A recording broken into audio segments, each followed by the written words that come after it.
You're listening to the Joyful Practice for Women Lawyers podcast, episode 113. Welcome to the Joyful Practice for Women Lawyers podcast. I'm your host, Paula Price, lawyer turned certified executive coach. This podcast was created to empower women lawyers just like you to create a life and practice you love. Join me every week for a break from the hustle so we can focus on you, what you truly want, and how you can create it. If you're over the overwhelm, done with putting out fires, and ready to redefine success on your own terms, you're in the right place. Ready for today's episode? Let's dive in. Hello, my friend. Welcome back to the podcast. It's Paula here, and I'm so glad that you've decided to join me here this week. I'm very excited to dive into today's topic, which is all about making an epic comeback. I am going to walk you through the ingredients for making a comeback, all 8 of them. And I think this is such a fabulous topic, whether it's something that you're going through, that you've recently gone through, maybe you have a friend who's going through this right now, but to be able to identify some of the key steps that happen when you make a comeback can really help you situate yourself wherever it is that you're in right now. It can help you analyze a situation you've gone through in the past. It can help you in the future if you ever find yourself hitting a curveball and you're trying to figure out how to get back on top. This episode will really help you out. Now, before I dive in, I just wanted to say that I had my first call today with my new group of women lawyers. We are going through the 6-month mastermind program, and it has been such a pleasure to get to have all 7 women. One of them is on vacation, but there are 8 altogether. 7 of the women in our group on a single Zoom screen, introducing each other, talking about what it is that each of them hopes to get from the program. And I can tell already that this group is going to have such great chemistry. There are so many common interests and common goals among them. And I feel so blessed and so honored that I get to lead them through this next 6 months together. So this is something that I absolutely love doing, and I will be having another program beginning in January 2024. So if you are interested in joining a group of like-minded, ambitious, high-achieving women lawyers, then that is absolutely a container that you want to put yourself in. And so please do head over and sign up for the next round and or reach out to me with any questions that you have. I would be delighted to chat more with you about it, what it involves, and I would love to have you there. So with that, we're going to turn to comebacks. Everybody loves a good comeback story. I was talking to my niece recently about Taylor Swift. I was asking her from the perspective of a preteen, or she's a teenager, an early teenager, what is the appeal of Taylor Swift? Because she really does have this enormous appeal. And the answer she gave me was really interesting. She said part of it is the fact that her songs have really excellent stories, which in my mind mean that she's relatable, right? She talks about things that people can relate to. And the other part that I found really interesting was, I gather from my niece, I don't know this because I don't really follow Taylor Swift's career, but apparently she was canceled, whatever that means. I vaguely understand the concept. I don't fully understand the concept, but I gather she was canceled. And then she made a comeback.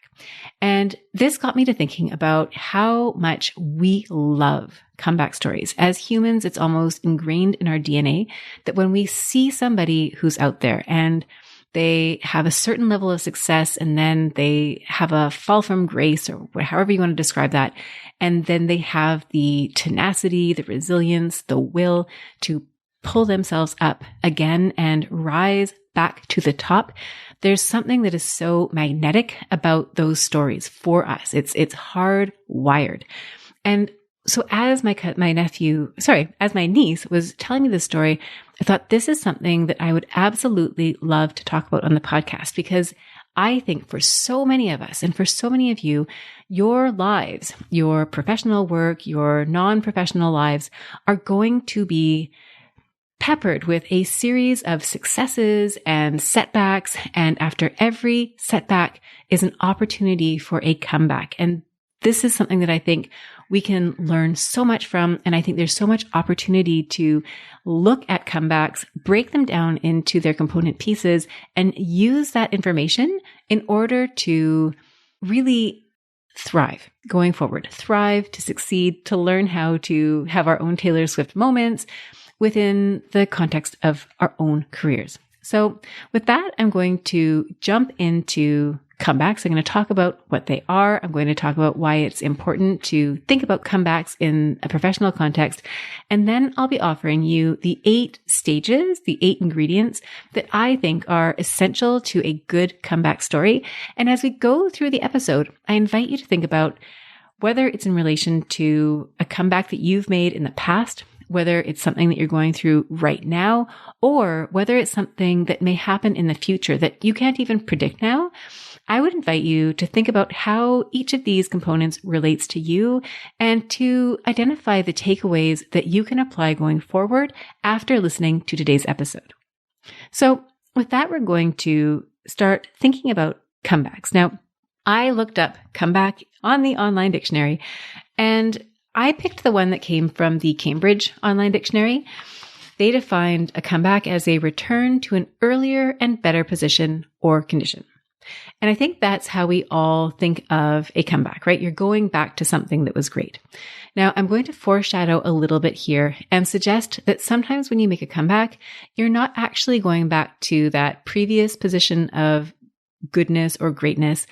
I am going to suggest that you actually go to something that is even better than where you were before. So let's just plant that as an idea, and we'll come back to that in a few minutes. Now, another way of thinking about a comeback, and this is more my way of thinking about it, is it's almost like you're watching a movie, and you'll probably have had this experience watching a movie. It could also be reading a book or intaking some sort of a story.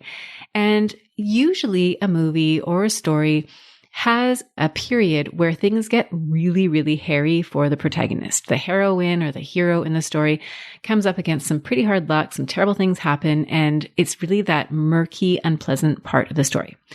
And if you stop watching the movie, if you walk out of the theater or if you close the book when you're in the heart of the problem, then really what you end up with is a story that ends there, right? It's almost like you end in the tragedy.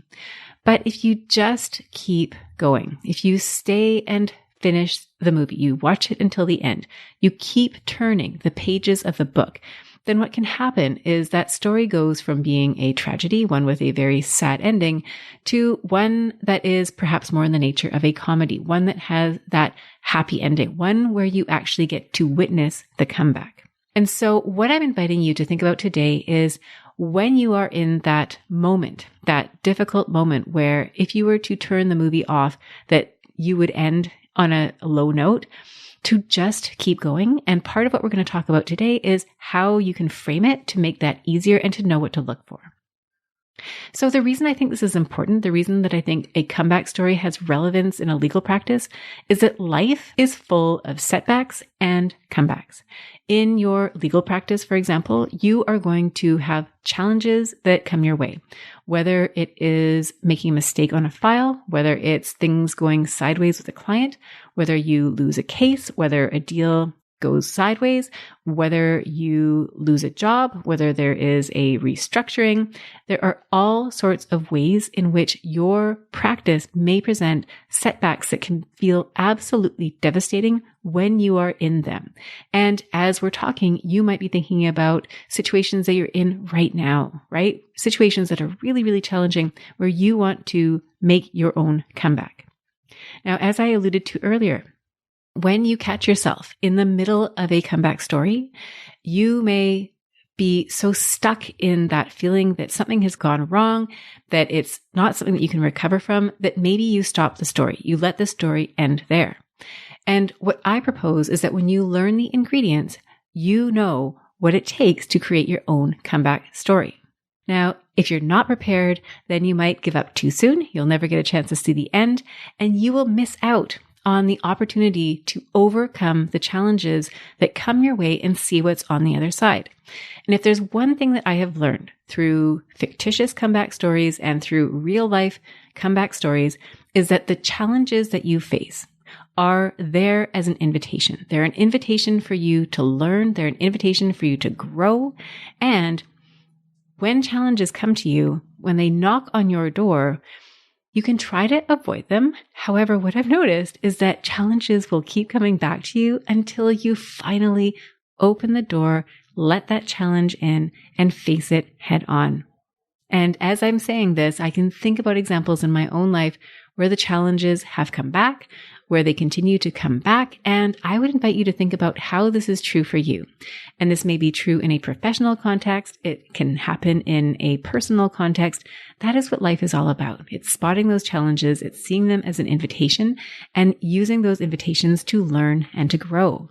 And what can happen is if you turn away those invitations, if you don't allow yourself to go from the murky middle of the story into that stage where you have that comeback, then you can stay stuck in the first part of the movie and you miss out on the opportunity to see how that story could unfold and to write a better ending.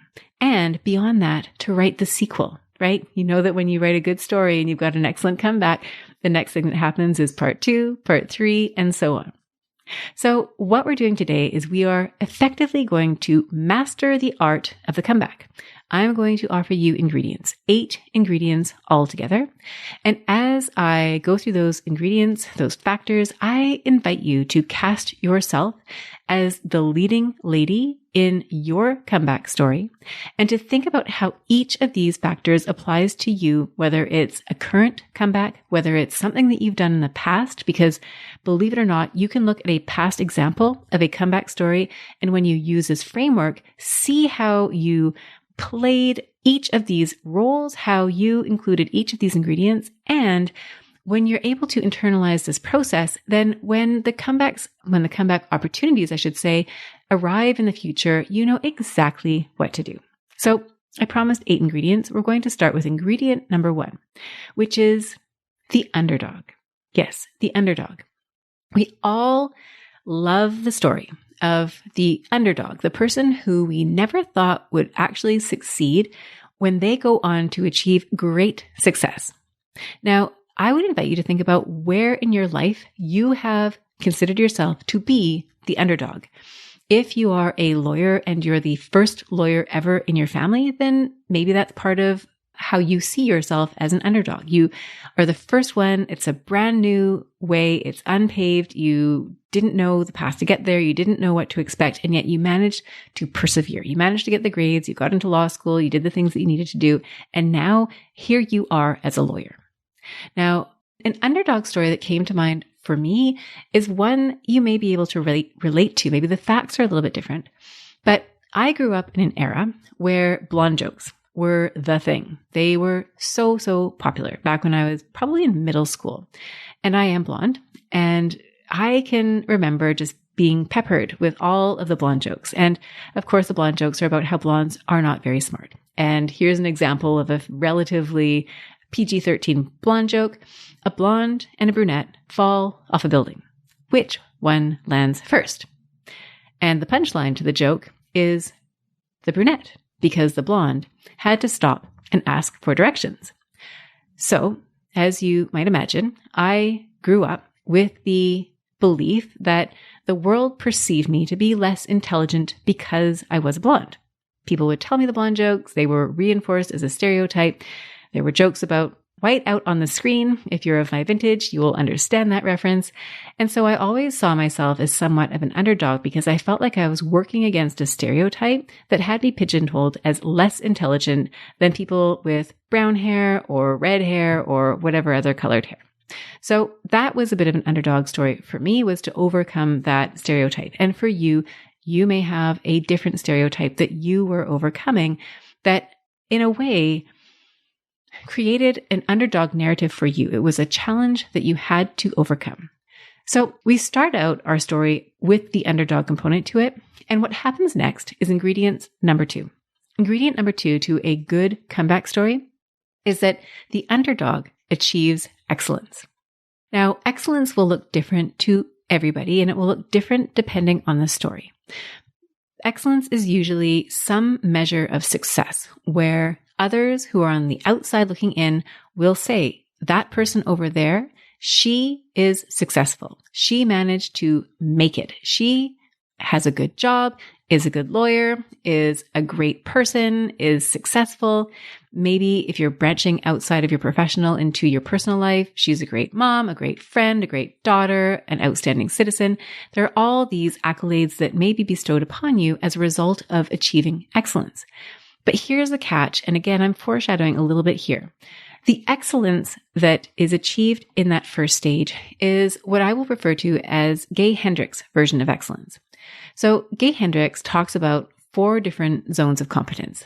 The zones are incompetence, competence, excellence, and zone of genius. And each of them is pretty self-explanatory.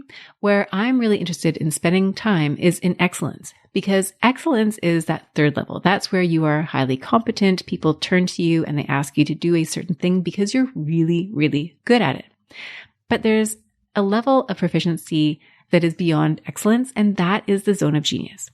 And the zone of genius is different from a zone of excellence because not only is it something that you're good at, but it's something that you absolutely love doing. Often when you think about what is in your zone of genius, it's a skill that may come naturally to you, that you are so good at, you don't even realize that it is a skill. It's something that when you do it, you lose track of time because you're so engrossed in your work. You may have heightened levels of creativity and proficiency because it fits this element of love and joy and purpose that you may not have in the nature of the work that you do that is in the zone of excellence. So there's excellence and there's zone of genius, and zone of genius is like that A++, and the zone of excellence is kind of like that A-A. So I would just like you to bear that in mind, that the hero in our story or the heroine in our story achieves a level of excellence, but again, foreshadowing a little bit to where I'm going with this, not necessarily zone of genius level of success. Now, after our underdog has achieved excellence, then we get hit up with what might be described as a catastrophic event. Now, in a previous episode, I talk about transitions for lawyers, and I refer to Martha Beck, who is a life coach, a very well-known life coach and author, and she talks about a change cycle. It's a 4-stage cycle that are typical of any given transition. And before a transition is initiated, or when it is initiated, she describes it as being initiated by a catalytic event. Now, a catalytic event isn't necessarily in itself a bad thing. It could be a job promotion. It could be a move to a new city. It could be the arrival of a child. Here in our underdog making a comeback story, we're looking at an event that basically thrusts the heroine from the position of excellence into the rock bottom. We'll get to that next. The catalytic event or the catastrophic event is one that typically will happen either outside of you or inside of you. So if it's an external event, you might think of a mistake that you make on a file. It's visible to the world.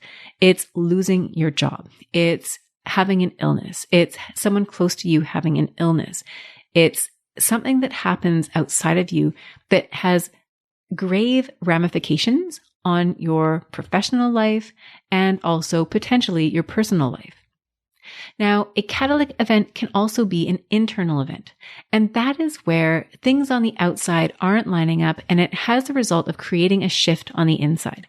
So this is when you may find that you are no longer in alignment with the goal that you have been striving for, that all of a sudden you are questioning everything. You're procrastinating at your work. You don't want to do it. You feel completely disengaged, disconnected.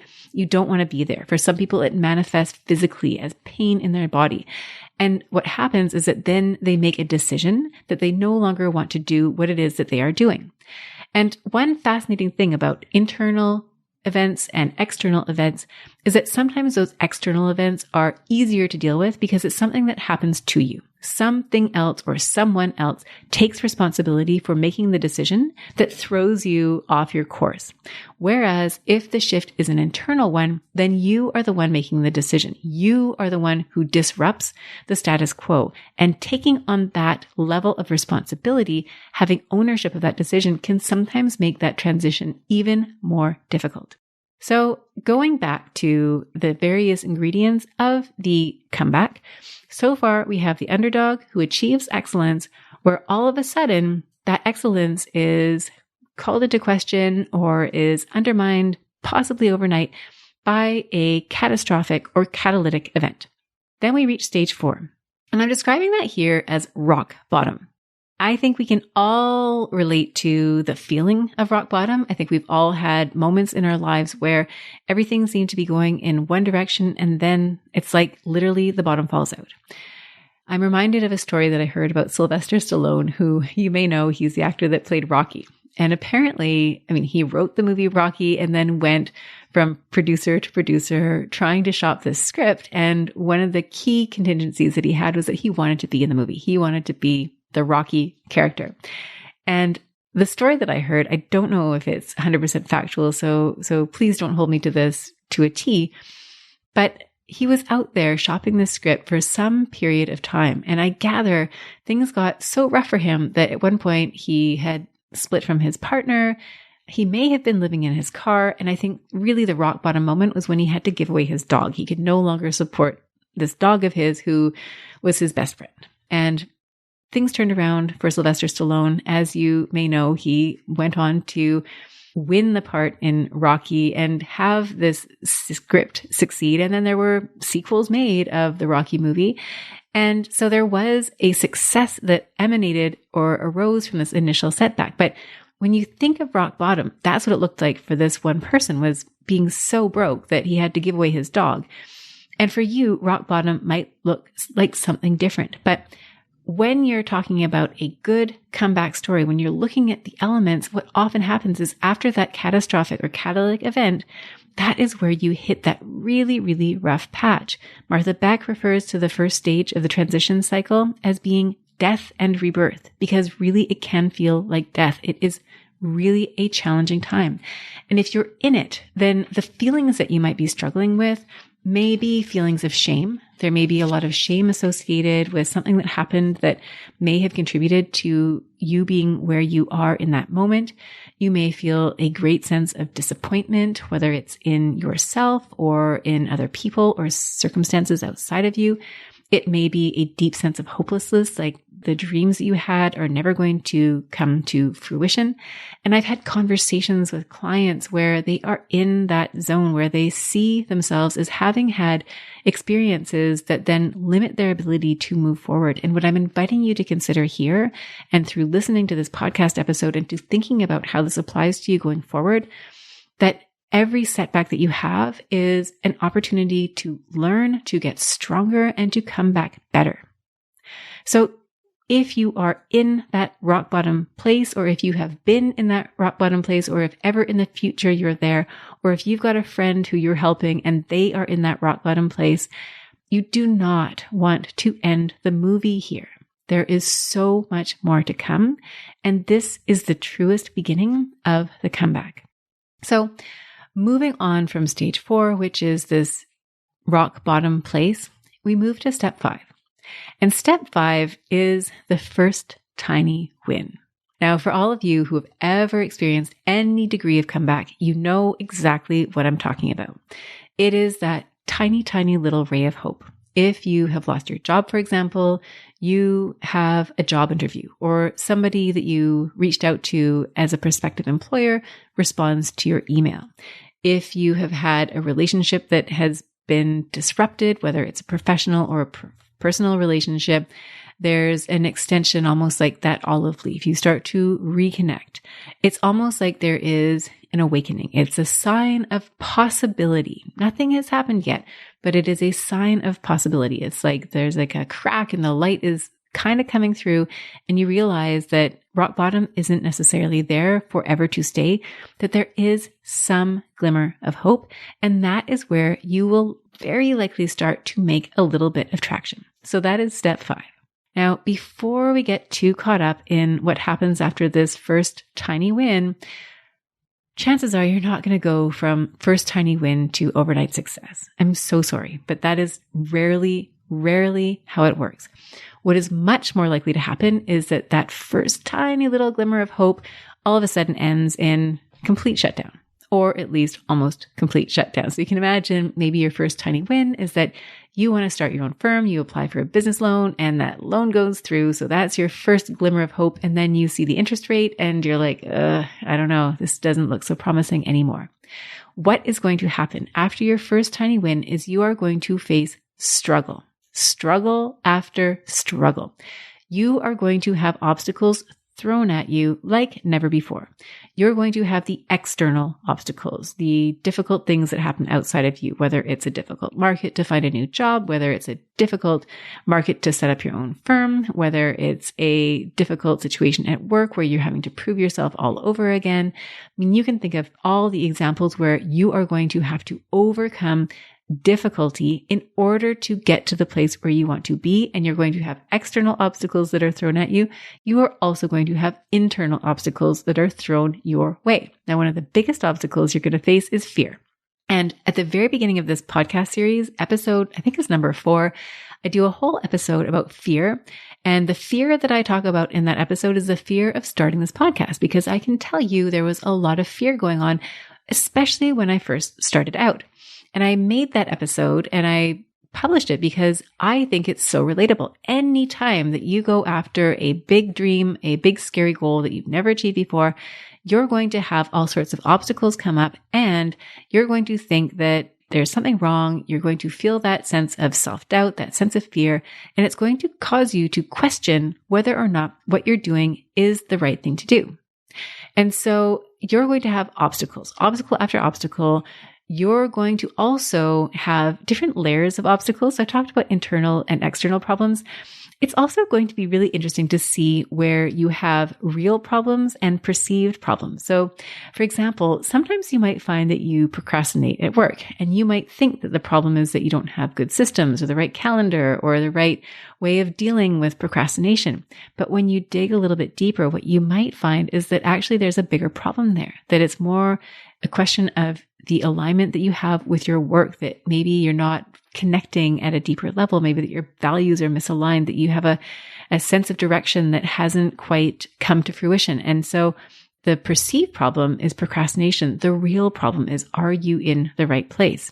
And I can guarantee that if you're on your way from a setback to making a comeback, you're going to have all sorts of obstacles, and some of them will be masks almost for a deeper problem. And that is so, so great, because when you learn what those obstacles really stand for, I mentioned earlier that the challenges that you face are an invitation to learn. You are going to have so many learning opportunities. Now, this may not come as a huge condolence, but it is an offering. It is an opportunity. And what is going to happen in this stage? In this stage of struggle, and this may be the most important thing that you take away from this podcast episode, so please do listen closely. When you are faced with all of these obstacles, you are going to be required at one point to make a choice. There is going to be a fork in the road, maybe many forks in the road, but there will be at least one fork in the road where you are required to make a choice that either you go in the direction of something new and possibly scary that requires that you bet on yourself, or you're going to get to choose something that is safe and secure, but that may not give you the opportunity to test what it is what you truly want. So within that stage of struggle, look for this opportunity. It will happen to you. Just when you think you are ready to give up, an opportunity will come your way, and it's going to require that you make a choice. And it will be a very difficult choice. And my invitation to you is to bet on yourself.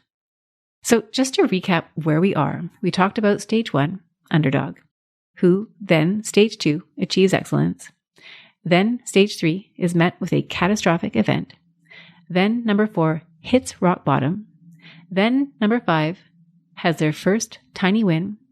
Then number 6 enters a potentially protracted period of struggle. And then comes stage 7, which is the upward snowball. And I think of it as the upward snowball because this is when you are starting to make traction, right? You can imagine a little tiny snowball and it's now starting to build. But if you can imagine pushing a giant snowball up a hill, it's going to take time. It's going to take energy. It's going to be hard. And you are going to have to work to get that snowball up the hill, and it's going to keep growing. And the beauty of that is that when you do that, when you exert that energy, you get stronger, you develop new skills, you develop a level of resilience that you never knew that you had before, until you finally reach stage 8, which is that epic comeback. And interestingly, the epic comeback is often where others will start to notice you, or they've just noticed you because you're at the top of that upward snowball. And that is when we often hear that term overnight success. And as you know, from following from step 1 to step 8, you know that there's anything but an overnight aspect to the success. This really is the product of a lot of work and investment and energy. But what happens when you reach that epic comeback stage is that you are stronger and you are better. And chances are, instead of operating in your zone of excellence, you have now been promoted to your zone of genius. And when you think about zone of genius and how much greater capacity you have to excel in that zone relative to your zone of excellence, you are truly now on a trajectory for distinction in your career. You will also find that you are more aligned. So if you are at a certain level, we talked about going back to a time where things were better. Well, better may no longer be good enough for you, because in your new role, in your new life, in this new iteration where you have made a comeback and you've reached something completely different, chances are you've put a lot more thought and intention into it. And as a result, you're so much more aligned. And what will often happen in fiction and in real life is that you will then meet somebody from your past, someone from your former success, and you'll look at them and you'll think, wow, it's so interesting, because you'll be able to measure your own success by how you feel when you're in contact with that person. You'll see yourself as having reached a newer, greater level of success where you are now relative to where you were then. So in summary, you can use these ingredients to stage your next comeback. And I just reviewed them, but I'll review them one last time. Number 1, underdog. Number 2, achieve excellence. Number 3, catastrophic event. Number 4, you hit rock bottom. Number 5, you have your first tiny win. Number 6, you enter that zone of struggle where you will at some point be forced to make a choice. And I invite you to choose you. Number 7, you'll be in that stage of the upward snowball until finally you reach stage 8, the epic comeback, aka the overnight success. Now, as you're going through this process, I would invite you to have a few questions that you can have in your back pocket. There's just 3 of them. The first is, if you look at that catastrophic or catalytic event, you can ask yourself, how was this the best thing that could have happened to me? When you have a setback, how is that the best thing that could have happened to you? Chances are you'll be able to come back with a few really compelling reasons. Maybe it took you off a path that you knew wasn't right for you and put you on a new path. Maybe you learned something, and from that point, you are now stronger and wiser and better and more equipped to move forward. The second question that I would ask you to ask yourself is, how do I make this the best thing? So starting from where you are right now, how can you take that event that in some ways can be seen as tragic, as catastrophic, as highly negative? How can you make that into the best thing that ever happened to you? And that is so empowering when you look at it that way. And then finally, third question, how am I better equipped for my dream as a result? And chances are, if you ask yourself what you truly, truly want, aka what is your dream, you will be able to answer that question. Maybe not right away, but over time, you can answer that question. And I will guarantee you that something about that setback was expressly required for you to go after your dream. Now, when you understand the components of a good comeback, an epic comeback story, and you choose to apply these ingredients to your own life, you will not make the mistake of giving up in the middle of the story. Instead, what you will do is you will regain control. Instead of being a victim of your circumstances, you will become an artist, the creator, the author of your epic comeback. What it requires of you is a willingness to write a story. And that can be really challenging. If you are in the middle of rock bottom, chances are you may not feel like picking up a pen and writing the pages of your story. However, when you can tap into that willingness to sit through the scary parts, a willingness to sit through the boring parts, a willingness to go through the parts where people make fun of you, where people doubt you, where you doubt yourself even.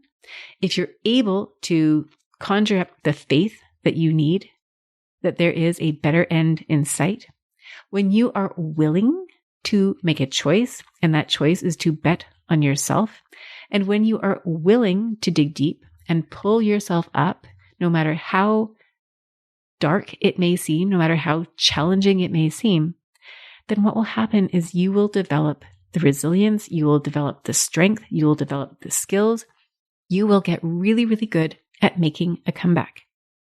And you will be stronger, you will be more aligned, and you will have greater confidence when you make that comeback. And going back to the beginning of our story, talking about Taylor Swift and why is it that her concerts sell out so quickly and then some? People are drawn to the comeback story. People will be drawn to you. They will want to hear your story. They will want to see themselves in you, in your story.